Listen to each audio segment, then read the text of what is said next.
Welcome to the channel. In this video, we take this slab and turn it into this bench. Now, this all started because my mom and bonus dad bought me this slab for Christmas, and then my dad and bonus mom bought me this vise for Christmas, and this vise won't fit on my rockler bench without a ton of modification, so I decided, let's just build a whole new bench. And if you guys follow along with the channel, you would have seen that I built a workbench base. I just needed to build the top, and I've been working on this top since December, I think it was, and it's finally done. So let's dive in. The first note about this entire build is my shop is not equipped to handle stock of this size, but I was determined to have a half live edge slab top, so I made it work. But through this whole thing, you're going to see me struggling with the size of timbers that I'm using for this build. Also, if you notice, this slab has a giant knot in the middle. So while I was planing this edge flat, and honestly for quite a while, I was trying to figure out, do I want to cut that knot out? Do I want to leave it there? As you saw already, I decided to cut that knot out because that knot is going to hold a lot of tension, making that wood constantly move around that knot, and I just didn't want to deal with that, so I did cut it out. I trimmed the ends of this slab to make sure that they were square to the side that I just plain square, but with this Craig jig thing, I never cut straight with it. It's always out of square, and it's very, very disappointing. One day I'll get a true track saw, so I will stop having this issue, but I don't use it that often, so for now it is what it is. But it did stink that it was that out of square when I was cutting this. So for the second end, I decided to cut that by hand to ensure that it was square, and it's funny when hand tools win the battle. Anyways, the Craig rip attachment works much better. I actually like this thing a lot, and I'm not going to try to cut this by hand. So, taking multiple passes, I cut the slab essentially in half, and then trimmed the one side down to completely remove the knot. Or so I thought. I forgot to check the other side of the slab because the knot goes through the board diagonally, so I had to trim just a little bit more. But either way, I'm glad that I cut it out, because as soon as I cut out that middle section, it cupped and twisted as soon as the last cut was done. So imagine how much that would have moved the bench top over time. Next, we prepared the sapele and the walnut that was going to go into the middle of the two slabs to make up for the width that I lost cutting out the middle. I planed everything down, planed it all flat and square, spent my time doing this. I also planed some of the slab tops down to see what everything looked like and to figure out what pattern that I liked. And after messing with it for what felt like forever, I decided not to go with sapele at all. I just didn't like how the pieces were looking together, and I decided that I needed to go buy a big piece of walnut to put it in its place. The goal was to try and not spend any money making this, but I'm going to have this bench for a long time, and I wanted to make sure that I was happy with it. So I hit my local lumber yard, grabbed a bigger board of walnut that I needed, because who doesn't like having extra walnut? And I'm really glad I did, because the leftover pieces of this walnut I used for the breadboard ends, if that's what you call them, that you saw already on the finished bench. Back to me struggling working on big timbers in my shop. I'm going to let you watch me fiddle with this for a while because it was super annoying.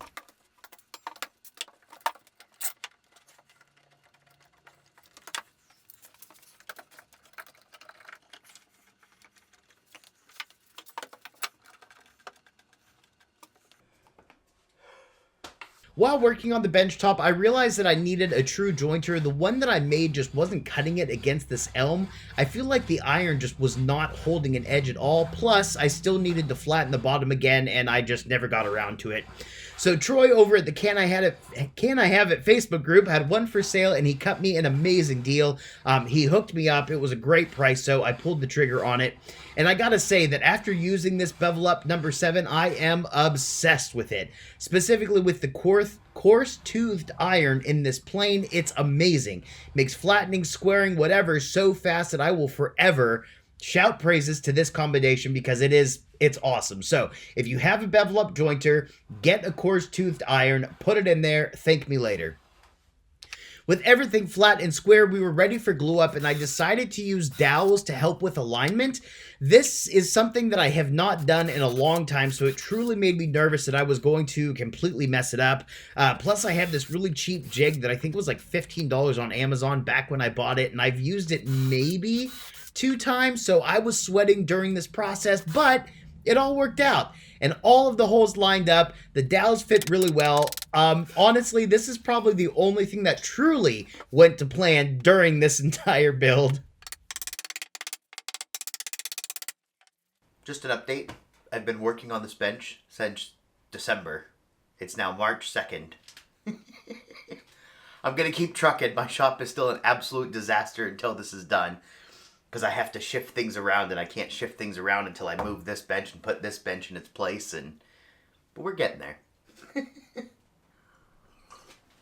The walnut in the bench top was a little bit taller than the rest of the bench, so I wanted to flatten that down before moving any farther. I did all of that flattening by hand. I did not use any power tools at all because I prepped so well ahead of time that there wasn't a lot of flattening that needed to be done by hand, so again, hand tools for the win.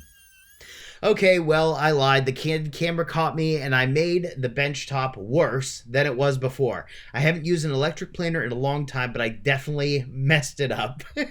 Correcting that will have to wait until it's on the base, because now it's twisted, and I'm thinking that attaching it to the base will help it flatten out a little bit more so that I don't have to remove as much material, or so I hope. Next, I'm ready to start on the breadboard ends, and as you can see here, this is how much extra walnut I bought, but it is totally worth it.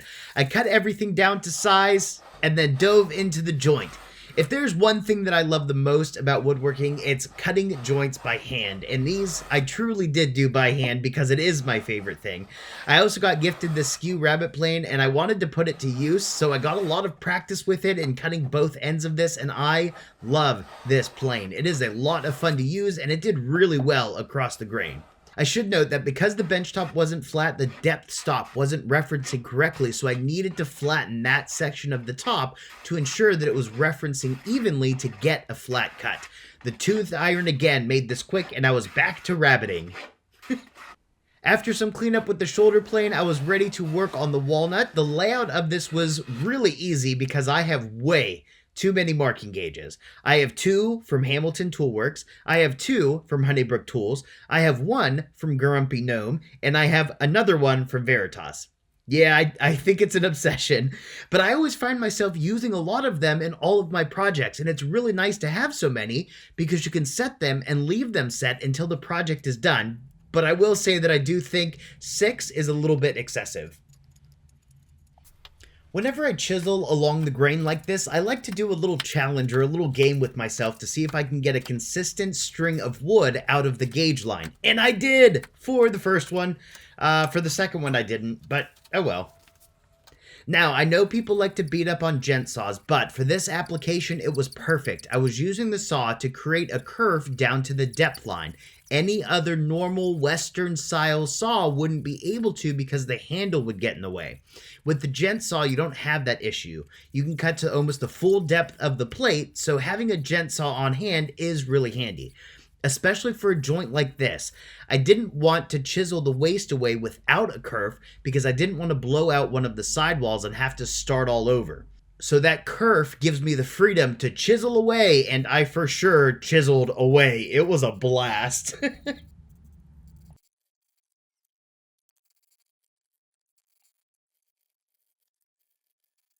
After that, it was cleaning everything up with the router plane, and then it was testing the fit, adjusting the fit, testing the fit, adjusting the fit, so on and so on, until we got a good fit. And we needed to repeat all of this for the other end of the bench. But I will say that all of this was a lot of fun, and it was really relaxing, hands down my favorite part of this entire build. Once the glue dried, I wanted to shape the ends of the breadboard to match the live edge, or at least have it flow with the live edge. And I gotta say that the number 1 and the low angle spoke shave made this super easy. I've been obsessed with the low angle spoke shave for quite a while. It's an absolute beast when it comes to end grain, and so is the number 1. I find myself reaching more and more for this plane, especially in applications like this, where I'm hanging off the edge and it's directly above the concrete floor. I'm really nervous that I'm going to drop a block plane, but the number 1 has a tote, and I don't have to worry about that, and it's pretty much the same size as a block plane. So really, if you work end grain at all like this, I highly recommend both of these tools. I also want to give another shout out to the people over at Green Creek Woodshop because they were awesome. They're in Charleston. Well, they're just north of Charleston in West Virginia. I highly recommend checking them out if you're in the area because their prices were awesome. The selection was awesome.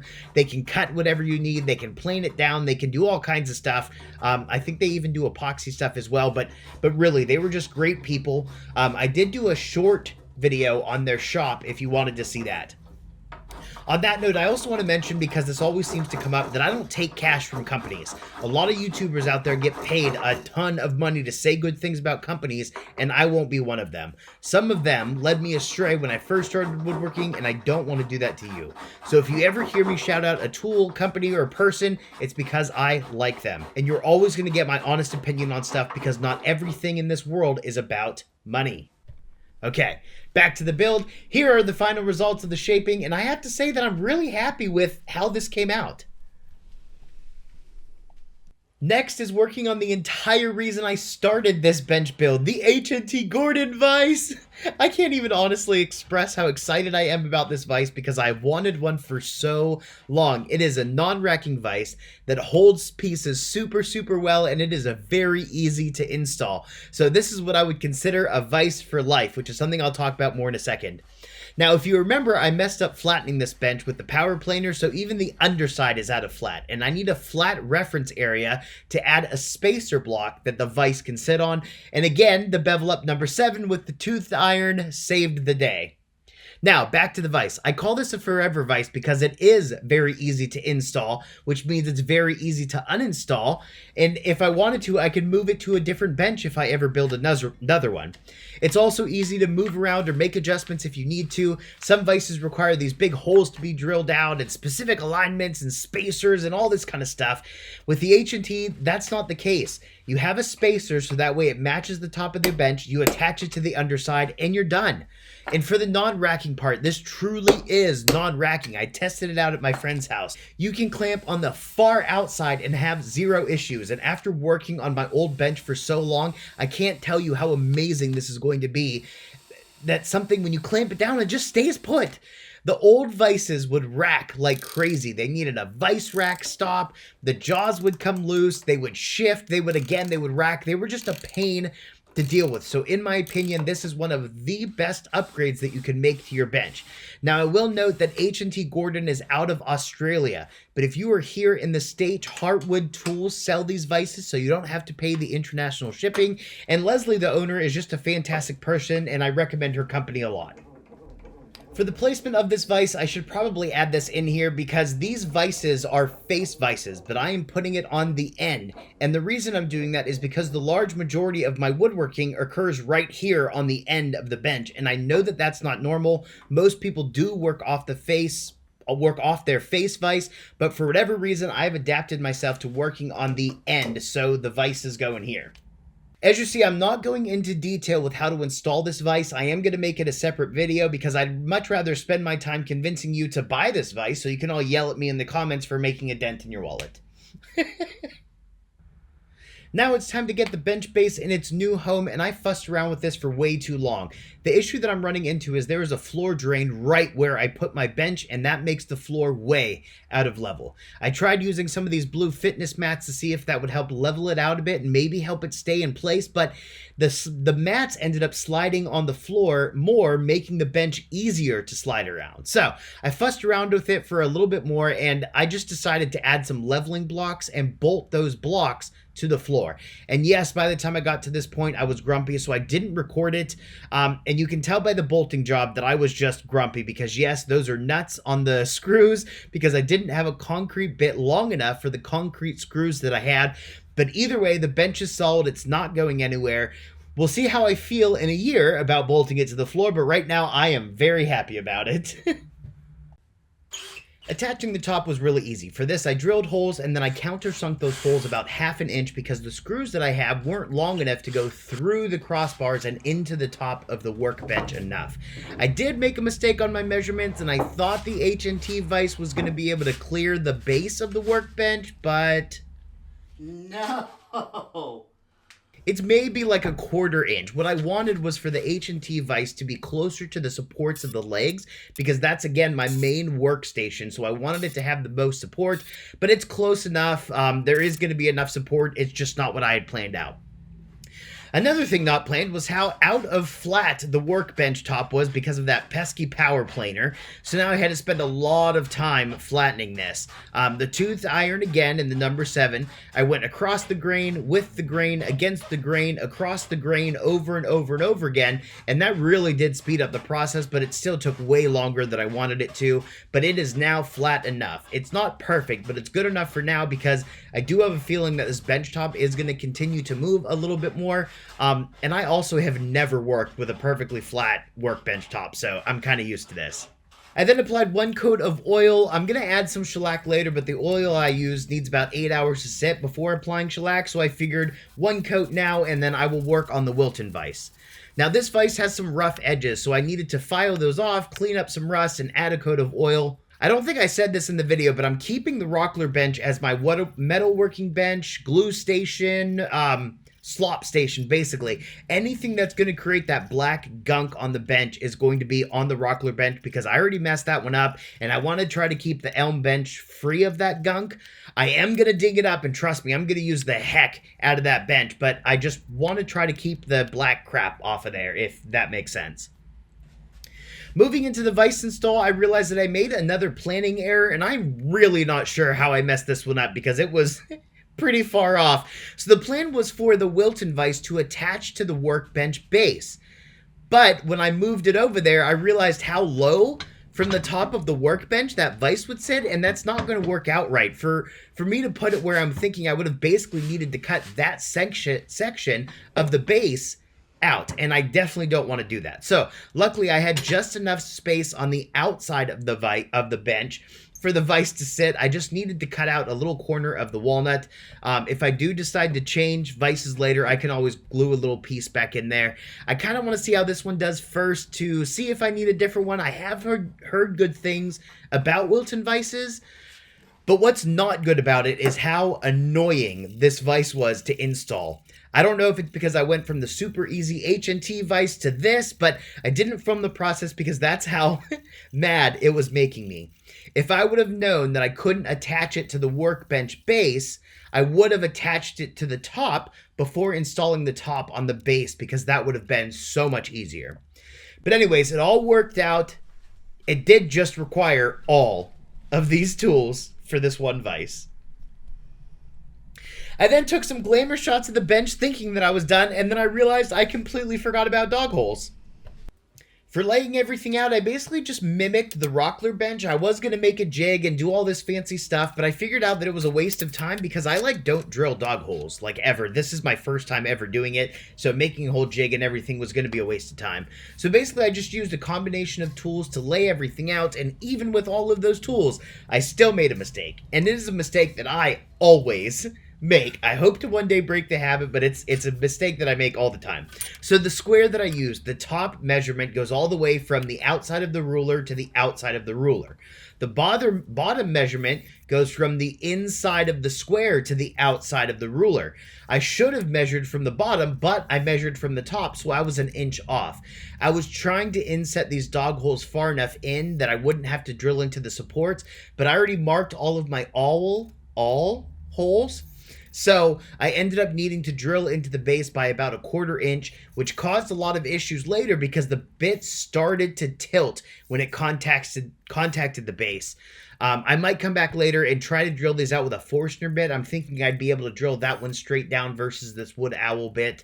But the dogs and the clamps and the jigs that I have for these dog holes, they're all short. So I'm thinking it's going to be okay, but time will tell. With all the dog holes drilled, the bench top was done. Now next, I do want to add a cabinet underneath the bench, so keep an eye out for that one. I had a blast working on this, and I'm very happy with the final result. I look forward to all the fun things that I'm going to make on this bench, and I am really happy with what it looks like and just how it came out. So I hope you guys enjoyed this video. If you have any questions, any comments, anything like that, feel free to let us know down below, and have a good day.